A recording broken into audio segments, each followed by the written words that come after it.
Reka nongere mbasuhuze kandi mbifurize amahoro y'Imana, mwe mudahwema kutwereka ko mudukunda kandi mudukurikira umunsi ku munsi. Bakunze b'icyambo TV, mwari mumaze igihe mutari kumbona kubera impamvu nyinshi ziba zitandukanye, ariko navuze ni se abantu banje mbahayambu rero ndacyari Emeka Wembe, ndi hano mu gihugu cy'u Rwanda, mpaye ikaze abari mu majyepfo, amajyaruguru, iburasirazuba ndetse n'iburengera bwaryo. Abari hanze y'igihugu cy'u Rwanda namwe ndababwiye ngo saruti saruti. Hari abandi bantu mpaye ikaze, abantu mpaye ikaze ba mbere ni abantu bashinzwe umutekano, bantu bashinzwe umutekano saruti, abasirikare, abapolisi, hari n'abandi bantu bari hariya hasi, abantu basuzugura bitwa abanyerondo. Nyamara abanyerondo ariko ngo hari ukuntu basigaye bafite utuntu tugira gutya bakarinda, bamara kurinda basubira inyuma bakacabiranya, ariko ni bamwe bari bose. Mu beza habamo ababi, no mu babi hakabamo abeza. Ntekereza ko abakoze amakosa nk'ayo ngayo babakebura. Mbahaye ikaze rero mwese, mwumve ko mbahaye ikaze. Ndi kumwe rero na mugenzi wanjye, turi kumwe hano, namusuye, aratangira twibwira amazina yanyu, muratwibwira kugira ngo turusheho kubamenya. Okay, murakoze. Nge wicaye hano nanjye nitwa Usabye Jean Marie, nkaba ndi umukwaferi mu buzima busanzwe, ariko nkaba ngira akazi ngenda nkora gatandukanye, nkaba ndi n'umutahira, nkaba ndi n'umuririmbyi. Oya, Ubwo rero ubuzima busanzwe imirimo ndayikora yose, nkajya no muri gakondo, ko buriya no kwibuka ku muco biba ari ngombwa. bakunzi b'icyambo TV, nari nzi ko nasuye umukwaferi, ariko ntunguwe nuko nasuye ahubwo uruvangitirane cyangwa se uruhurirane rw'umuhanzi, niko ndi bubyite. Nari nzi ngo ndasuye umukwaferi. Banza tuse nk'abagaruka kuri gahunda y'ubukwaferi. Umukwaferi ni iki buvuze kuri wowe? Umukwaferi, kuba njye ndi umukwaferi bivuze ikintu kinini. Ni akazi kanjye ka buri munsi, ni akazi nkuramo umugati, niko nkora nyine nshakamo ubuzima mu minsi iyo ari yo yose.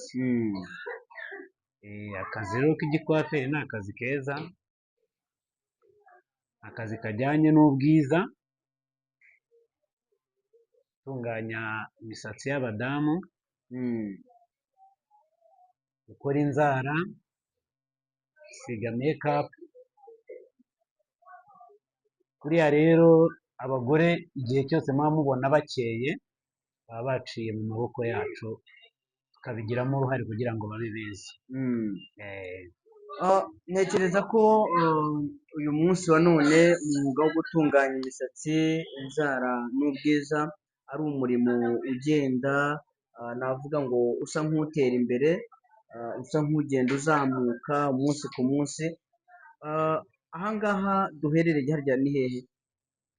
Ahangaha duherereye ni Kabeza, Kabeza bakunda kwita ku Mucyo.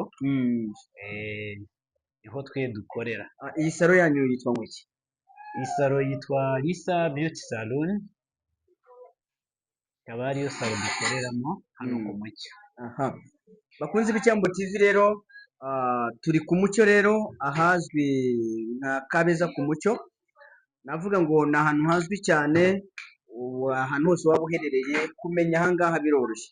Muraza kandi kugenda munatwihanganira, nimwumva hari andi majwi ajemo, turi muri salo koko, ni na byiza. Nimwuza kumva ndi hari andi majwi yagiye azamo, ntacyo biba bitwaye. Watuye ko witwa? Nitwa Usabye Jean Marie. Usabye Imfura Jean Marie. Uhuza ute salo de coiffure no kuba umutahira? Ndabihuza kuko kuba umutahira ntago bihoraho, ni akazi kaboneka rimwe, amasaha make nko muri wikendi. Nshobora kuzinduka nkaza ku kazi nkakora, saa yine nkaza gusimbuka nkagera mu bukwe, nkafata stage yanjye, namara kuyisoza nkagaruka mu kazi kanjye ka buri munsi. Muri salo de coiffure ukora iki wowe kuko ubushize aha twaje kuganira n'umusore umwe mukorana bita Jean Paul atubwira ko habamo ibice bitandukanye ngo abasokoza ngo abasuka muri ibyo bice bitandukanye bigize uwo mwuga wo gutunganya imisatsi inzara n'ubwiza uherereye he wowe? Njyewe ndasokoza, badefiriza tugasokoza, urebye ibintu bikorerwa muri salo hafi ya byose tuba dufiteho nose. Okay. Uyu munsi umuntu utazi salo de coiffure ni ikibazo nkunda kubaza, umuntu utazi salo de coiffure wayimusobanurira gute mu bijyanye n'imikorere ya buri munsi, wayisobanura gute? Okay, salo de coiffure ni umurimo w'amaboko bakora bakoresheje amaboko ariko bagakoresha no mu mutwe kuko biba bisaba ubumenyi, uca mu ishuri, wava mu ishuri ukaza ukajya kuri tere ukaza ukapurika ibyo wize. Rero ni ukuvuga ngo salo de coiffure ni umurimo mwiza. Tukiri aho, ubona salo de coiffure yatunga umuntu? Of course. Si abantu bavuga ngo umuntu ni umukwaferi ugasanga bamufashe nk'aho biri aho, kuko akazi k'ubukwaferi ni akazi gashobora gutunga umuntu akabaho, akubaka inzu, niba ari umusore akarongora binyuze muri uwo murimo wo gutunganya imisatsi inzara n'ubwiza. Salo de coiffure ni akazi keza kagira amafaranga. Urabizi iyi minsi ya none abadamu nibo bafite amafaranga kandi nibo bantu dukorera. Ni ukuvuga ngo rero iyo bijyanye na management y'ukora ako kazi, amafaranga araboneka. Amafaranga araboneka ukuyeho cya kindi bavuga ko abakwaferi amafaranga yabo bayapfusha ubusa, ariko iri umunyabwenge ukabasha kujera amafaranga ukorera, ibintu byose wabibona. Ni akazi nk'akandi nk'uko umuntu yaba akora muri leta, nk'uko umuntu yaba akora bizinesi yindi, ni akazi nk'akandi. Reka duse nk'abasimbuka gatoya tuve mu gisata cy'ubukwaferi tugaruke noneho ku muco, ko watubwiye ko ufite uburyo uhuza, ariko ndumva ndatekereza ko bishobora gukunda byanahura kuko abageni njya mbona baba basokoje, binumvikane ko bashobora kubanza bagasokoza, bamara gusokoza hagahita hajyaho gahunda ya dote, ugasimbuka ukavuga amazina kugira ngo niko bigenza. Cyane cyane rwose. Dufasheho twinjize watubwiye ko uri umutahira nk'umuntu w'umuhanzi, ujya unaririmba? Naririmba rimwe na rimwe. Oya, uri n'umuririmbyi? Ndaririmba, urumva ko kameme mutahira aba agomba no kuba anaririmba.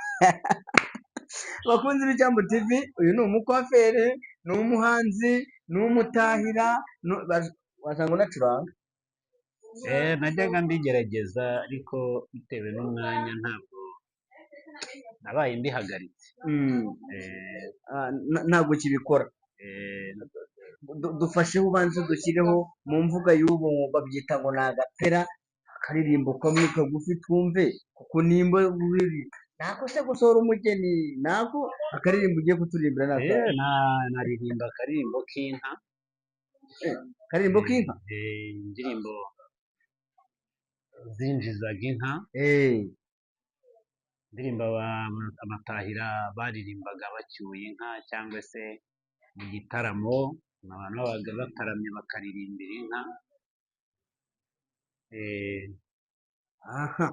ngira ngo uraza no kuzatwemera tuzakorana ikiganiro, tugutumire udusange aho dukorera, nanjye nagusuye, none tuganire kuri uwo muco, tuganire kuri ibyo bikorwa byawe bya gahunda yo kuwumutahira n'ibindi nk'ibyo, ariko ntabwo uri bugende n'umuntu utaduhaye mu mvugo y'abubu baravuga ngo ni agapera, yego ntabwo nibeshye. Ngaho rero uhawe ikaze. Okay, murakoze. Ziraharaye dukubumbura inka zahara nahure nahure nanone nahure mujya kuvuga inka abanzi mpinyura yagwa imvurire na ndenganya nahure nahure nangone nahure n'inka z'iwacu ni imikara inyamibwa mu bakobwa iyo ruramba ruteye yonse ebyiri nahure nahure nangone nahure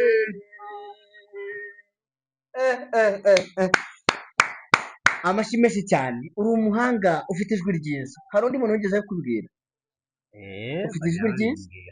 Mise ngira amatsiko yo kuzakumva noneho urimo kuvuga amazina y'inka birambuye. Mise numva wadushyiraho, bajya babyita nimba ngo ari amahamba, ni amahamba, byakunda ukadushyiraho nk'ihamba rimwe kugira ngo abakunzi b'Icyambu TV ubwo tuzongera kuganira ku yindi nshuro bazarushaho kuryoherwa n'intangiriro y'ikiganiro cyacu. Ngaho seruka numva wampaye gaze.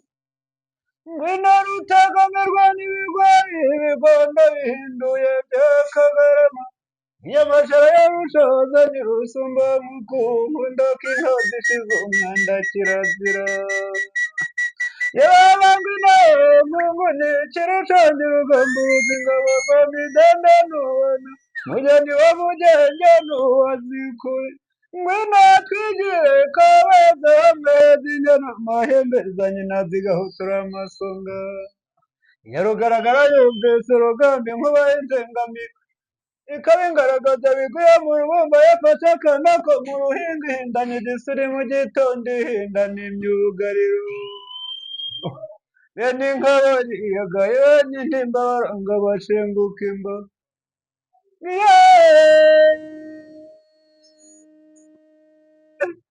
naho zitandagerwa ngabe na muge naraye igikike na muhondo ndari kibariko zimurinda ndari gihinga na gihindamuya naho zitandaje kabeza yankoye rusumba nkuku iyo kamwe bugorombye ryari ngo riti nirya ntana mbe gihumuyo yaraheyanze ko biro n'igihunga mu gihugu cye babiri ingabyo bazayita ikirarashyamba urwamigogo ya ndirimbo uw'ingeri yabyirukanye icyubahiro riturimbana ingangahe bungera indekiro rubano rwa perezida. Rero ayo ni amahamba, ayo niyo bita amahamba. Naho amazina y'inka yo akaba ameze gute? Baraza kutworohera abandi bantu bari hafi y'ikiganiro, aho turi gukora ikiganiro base nk'abagabanya amajwi kugira ngo bize kugenda neza. Ayo niyo bita amahamba. ayo ni amahamba. Naho amazina y'inka kamera ate? Abari nkayo nanjye nzi numva kuri ariyo cya kiganiro cyashije wampaye gaje. Amazina y'inka buriya amahamba ni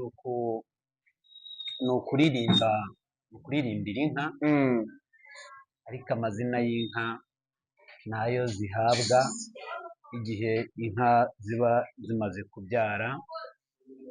Izina rihabwa inka imaze kubyara. Inka zitarabyara ntabwo zihabwa izina ry'ishyo cyangwa se zitirirwa izo zikomokaho. Nazo buriya inka ni famiye imeze nk'iy'abantu. Buriya inka nayo ni famiye nk'iy'abantu, zigira amazina zikagira n'ibisekuru.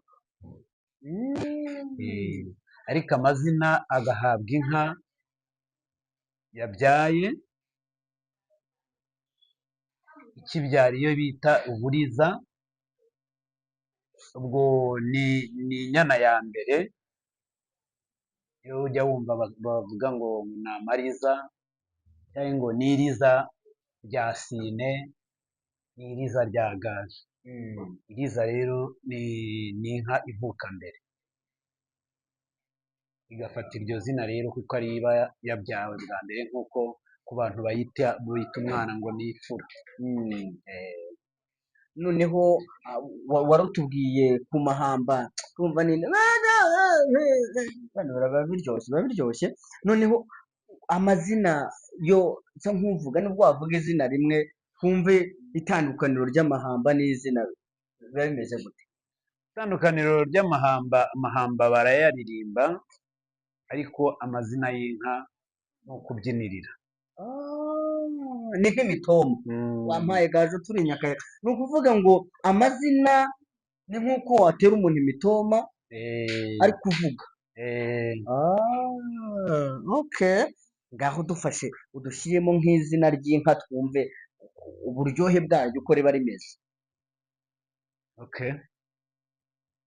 Nima samina garukinga imanzi uruti rw'ururimi rubangurira imidiho n'imbirizi yo mu ruhumbi irangamirwa na rubanda mu ruhando rwa Kigali. Bayibwirwa n'urwamo rw'amakombe ya Ruganda bashaka gushenguruka Rahamana bumvaga inkuba zesa nta wasigaye muri rabo. Bambonye barakorana bazitegera ku mugendo. Bati twereke Nyamigogo bacuranga mu Kaganda, benshi muri twe twaje kwihangira ibirori. Ni muyirore muyibagire yabyirutsa irusumba nitwe. Oya biraryoshye, ongeraho twumve. Yewe ibintu uko biryoshye, ongeraho numve. Bakayicutsa bayihamagara ingeri izisumba igitugu itinda gukubita ingabo y'umutwe yisanga mu migi. Ikagera buza kuniha icumu yakwiye inyanza ihirwa no kuzikabura igikeza urushinga isanga igishanya ku ruti rukeba.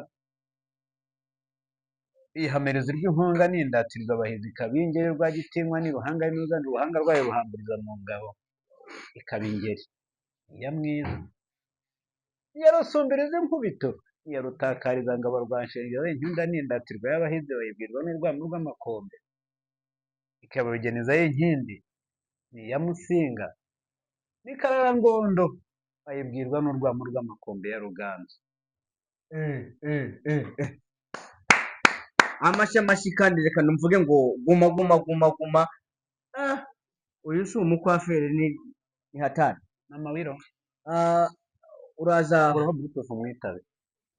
Okay, reka rero utwemerere n'ubundi dusa nkaho tuba duhiniye ahangaha kugira ngo tuzakomeze utuganirire ku mazina y'inka.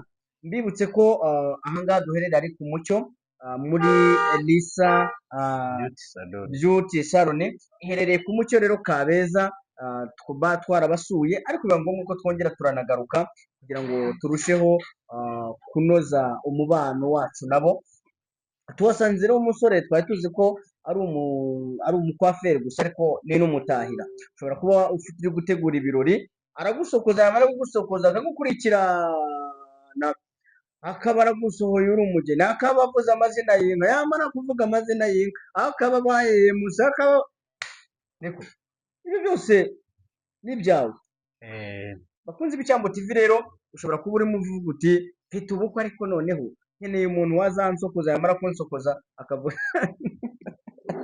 akavuga n'amazina ye. Ntabwo byoroshye ariko nzi neza ko byose birashoboka. Uraza kutwemerera utange nimero ya telefone kugira ngo ari umuntu wifuza gutunganya imisatsi, wifuza ko yabona umutahira azaguhamagare kuri telefone, byose birushaho kugenda neza. Rero twemere utange nimero yawe. Nimero yanjye ni 0786955003. Iyo niyo nimero yanjye. Urongera uyisubiremo kugira ngo bayumve. 0786955003. Iyo niyo nimero nkoresha. Urakoze cyane. Turimo tugana ku musozo, turasoza na karirimbo. Nari ngiye kuvuga ngo ntabwo twasoza dusokoza kuko nta muntu wo gusokoza uhari, ariko yenda nshobora kuzanagaruka urimo usokoza kugira ngo n'abantu babone ko ibyo tuvuga ariko kuri. Ariko reka ushake n'akaririmbo usorezaho urimo dusezerera kugira ngo turusheho kunezezwa n'iki kiganiro cyacu. Urakoze cyane. Kaba ari akaririmbo gasanzwe, kaba ari aho gahuriye n'inka, nta kibazo. Ibangutse ya hafi yose igizamure nta kibazo. Kibugabuga na ngeruka we ringwe nariko mucyobera mama we urahera we duramazi ya nyanja nari kuhira umunyu we ringwe haramugeke wonda mama we urahera we duramazi ya nyanja. murakoze cyane, ibyacu nakagaruka. nimba ari bwa mbere ugeze hano mu rugo, ibuka gukora subscribe kugira ngo tujye tubana hano iwacu ku Cyambu TV. Turabakunda kandi nawe turagushimiye. Ntekereza ko tuzongera tugataramana tukaganira byimbitse ku kijyanye n'umuco unahuza n'umurimo wawe wa buri munsi wo gutunganya imisatsi, inzara n'ubwiza. Turagushimiye cyane rero, reka tugusezere kugira ngo tuzanongera. Kereka nimba hari icyo wifuza kuba, hari ubutumwa wifuza gutanga cyangwa se n'ikindi gitekerezo icyo ari cyo cyose mbere y'uko tugana ku musozo. Ubutumwa nifuza gutanga ni uko abadukurikirana bazajya bakora subscribe bakaba baduteza imbere, kandi iki kiganiro kikaba cyagera kuri bose. Urubyiruko dufite imirimo myinshi tugomba gukora, kandi tujye dukangurirana kugira ikintu twakora kugira ngo dukomeze kurushaho kwiteza imbere. Turagushimiye rero, wakoze kuduha umwanya. Ugira amahoro. Murakoze.